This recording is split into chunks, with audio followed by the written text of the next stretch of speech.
High বন্ধুরা, আমি অঞ্জু নিয়ে চলে এসেছি আপনাদের সামনে আবার আরেকটা নতুন রেসিপি নিয়ে। এগুলো দেখতে পাচ্ছেন তো, এগুলো হলো আম। এই আম দিয়ে বিভিন্ন রকমের আইটেম করা যায়। তো আমি আজকে দেখাবো আমের বড়া কীভাবে করে। অনেকে আম পছন্দ করে না, তারা এগুলো এরকম খেতে পারে। কাঁচা আম, পাকা আম দিয়ে আজকে আমি করবো পাকা আমের বড়া। এই পাকা আমগুলো হলো এরকম ছাড়িয়ে এরকম কাইটাকে বের করে নিতে হবে। প্রথমে দিয়ে ভালো করে এটাকে চটকে নিতে হবে।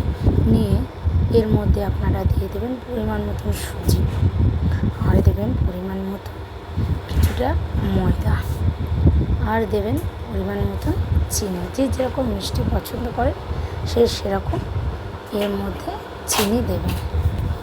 দিয়ে এটাকে এবার ভালো করে মাখিয়ে নেবেন। চটকে চটকে ভালো করে মাখিয়ে তারপরে 5 থেকে 10 মিনিট আপনি এটা হোল্ডে রেখে দেবেন। দেওয়ার পরে